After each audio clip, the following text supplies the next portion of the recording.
Hey everybody, it's Caitlyn from the library. I just wanted to hop on and share a pretty cool craft that you can do at your house. It doesn't involve any supplies from a store. You pretty much just have to go into your backyard and pick some plants. So I will show you some things that I found in my backyard today. We have some dandelions. I collected some beautiful petals that fell off of some of the flowers I had planted. I also have some leaves, some ferns. The more you neglect your backyard, the better this craft will be for you. So I'm in luck. Anyway, here's a little bluebell I found. So once you gather all of your plants, which you can do using a really cool app called Inaturalist, I highly recommend downloading it. It's very cool.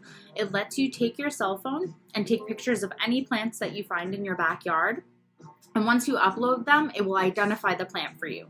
So this is helpful with things that you don't know what they are that might be growing, which is like 95% of things in my backyard.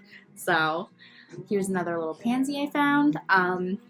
And once you do that, you can actually upload it and other researchers can see the types of plants that are growing in your neighborhoods, in your yards, in your area, which is really cool. So it's kind of a cool citizen scientist program that you can do on your own.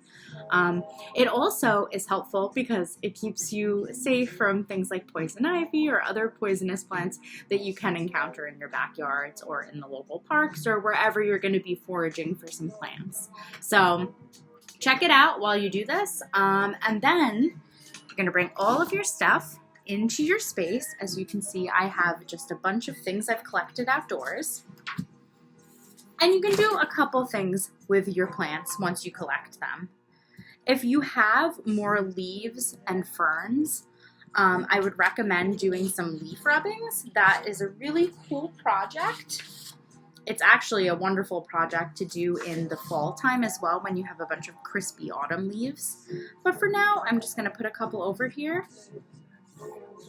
and kind of let you see what happens when I actually use a pencil or a crayon to make my leaf rubbing. So you're going to just put a piece of paper right over those leaves and use a pencil to gently but firmly go over the leaves that you've collected.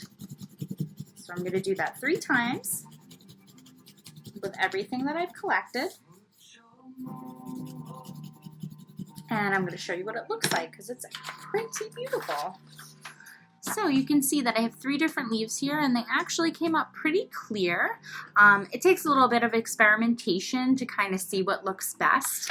Flowers, I have learned through experimentation, are not so good.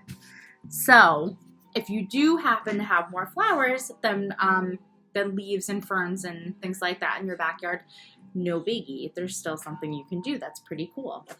So the one thing is that once you pick a flower, it immediately is going to start dying.